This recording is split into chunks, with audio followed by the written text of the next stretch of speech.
今日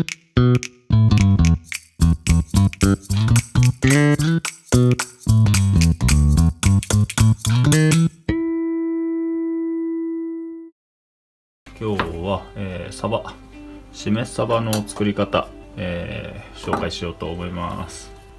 サバ、今日は千葉県産のサバですね。結構サバは日本各地で水揚げあって、関サバだとか、三陸のサバだとか、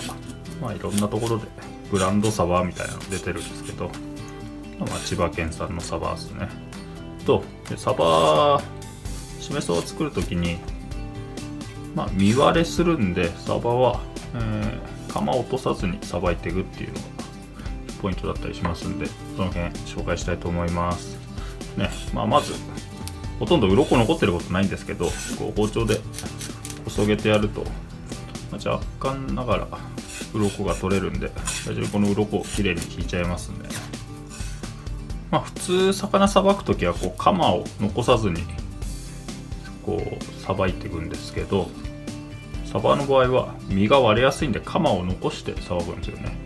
なんでこの位置ですね、このヒレとこのエラの間で、身を落としちゃいます。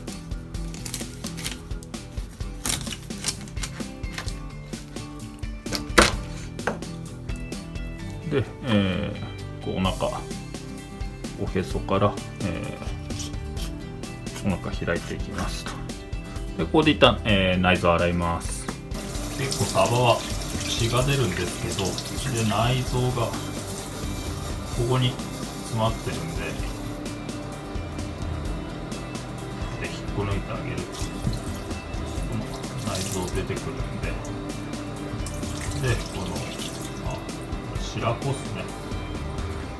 白子とか卵が入ってたりするんで取ってあげて、中をきれいに洗ってあげると。魚は何でもそうなんですけど、水につけておくとどんどん身が水を吸っちゃうんで、なるべく手早く洗ってあげると。で、内臓を洗ってあげましたと。で、水気よく拭いて、で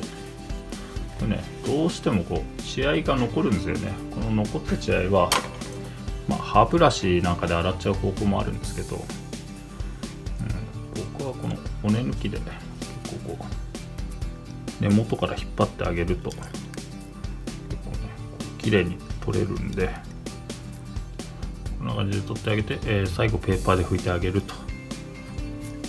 じゃあサバさばいていきます。サバは普通の三枚おろしですよね。お腹から包丁入れてあげて、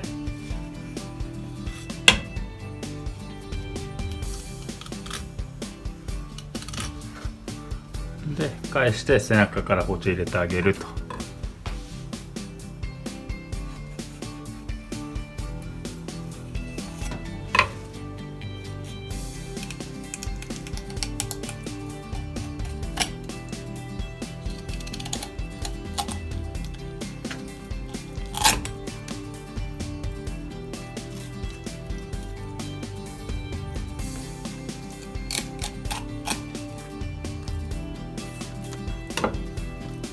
で片側の身は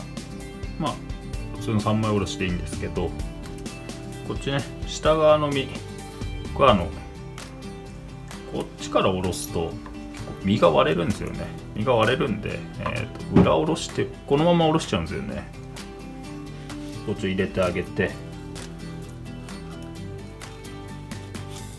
これ結構カツオだとかサワラだとか大きい魚もこうやっておろすんですけど、でここから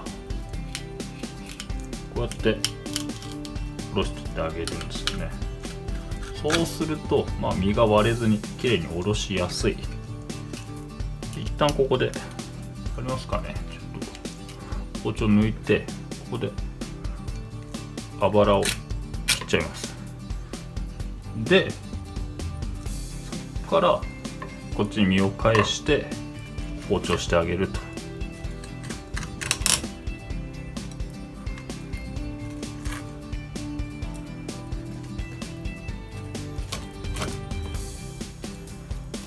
そうするとこうやって綺麗に身が割れずにサバをおろせるんで、サバをおろしたら、しめ鯖にするんですけど、サバはこっから上に脂が乗って尻尾の方は結構脂が薄いんですよね。なんで尻尾の方は落としちゃってもいいかと思います。で、ここから、骨を外さずにこのまま塩して、水分抜いていきます。こんな感じでもう塩カチカチに用意してもらって、サバの身に塩して、もう裏表バチバチに塩しちゃいますね。塩した身はざるかなんかに揚げとけば、出た水分切れるんで揚げといてください。このぐらい塩して、で1時間置くと。でサバ1時間経ちましたと。こんな感じですね。表面に水分が浮いてきて、この辺もこのぐらいですね。水分が抜けて、サバの身が締まりが良くなるというか、塩味も入るんですけど、この後酢につけるんで塩味が抜けてしまうんで、ここから、サバ水で洗っていきます。さーっと洗っていただいて、表面の塩が落ちれば、大丈夫ですので。でサバ洗ったら、一旦この表面の水分ちょっとペーパーでね拭き取ります。つけるお酢なんですけど、私はお酒を少し入れますね。だいたいお酒1に対してお酢が5ぐらいなんで、お酒100だったら、お酢が500。サバは、身を上にするとか皮を上にするとか、皆さんそれぞれいろんな意見があるんですけど、僕はどっちでも変わらないかなと。でもなんとなくですけど、身を上にしてつけてますね。このまま、お酢に1時間ですね。1時間漬け込みます。このままお酢に1時間漬け込むんですけど、この表面がもし浮いてしまうような場合はペーパーを落としておくと、きれいに浸かるんで、このまま、冷蔵庫で1時間ですね。はい、そうしましたら1時間経ったんでサバ揚げていきます。サバ揚げますと、ある程度お酢を切って、でこのままペーパーでくるみます。こんな感じですね。でペーパーでくるんであげると表面の残ったお酢がゆっくりとサバに染みていくんで、なんていうんですかね、ここでしっとり身にお酢が馴染んでいくっていうイメージですかね。表面にうっすら酢が残ってる状態で、ペーパーに包んであげると。このままラップしてあげて、冷蔵庫で3時間、半日ぐらいですかね。半日ほど寝かしてあげると、落ち着いた味のしめ鯖になります。これは半日寝かせましたね。こんな感じで半日経つとだいぶお酢が身に馴染んでるんで、ここから骨外してお刺身にしていきたいと思います。さばく時にここのカマの骨を残したので、ここから最初に外していきますね。このお腹のヒレのところから包丁入れてね、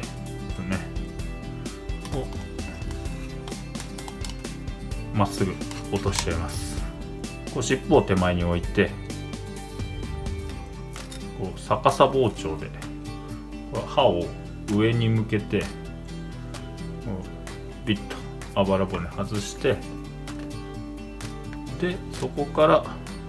ここの腹骨をグッとすくっていくと。だから先ほど逆さ包丁した位置に包丁入れてあげて、でグッと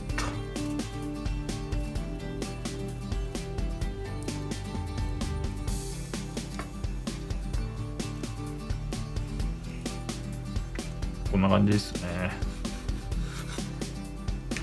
で今度はここの骨を、抜いていってあげると。これね、意外と抜きづらくて途中でブチブチ切れちゃう場合あるんですけど、ものによってですね。結構三陸なんかのサバは骨が弱いんですよ。なんで意外とブチブチ切れたりしますね。皆さんここ頭が抜き忘れるんで、骨抜いたらこのサバの皮剥いていきますね。で皮はしめサバは手で剥けるんですよ。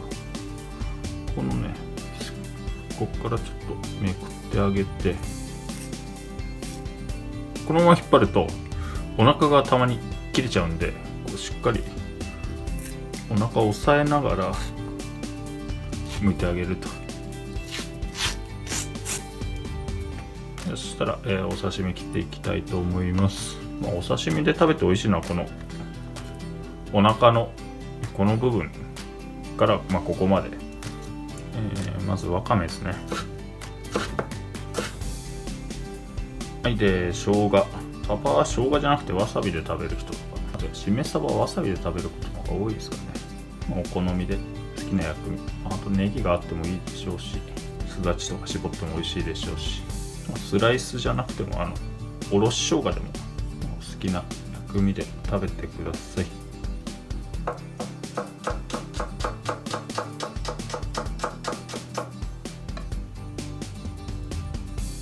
はい、じゃあサバを切っていきます。サバを切るときはこう2貫落としとか3貫落としとか、こうねちょっとだけこう包丁入れてそこから落とすんですよね。これ一つはアニサキスをアニサキスって切るとアニサキス自身は死ぬんで、アニサキス切るためにやってるっていう人もいるし、飾りだっていう人もいるし、そうですね。あとは醤油が絡みやすくなるからだっていう人もいるし、そうですね。綺麗でいいのかなと思いますね。切ったら、盛り付けていこうと思います。お刺身は、基本的になんていうのかな、左上がり右下がりで盛り付けるのが、和食のルールというか、魚の頭が左みたいな、そんな感じですね。特に決まりはないですけど、奥が高い方が綺麗に見えやすいなんて言われますね。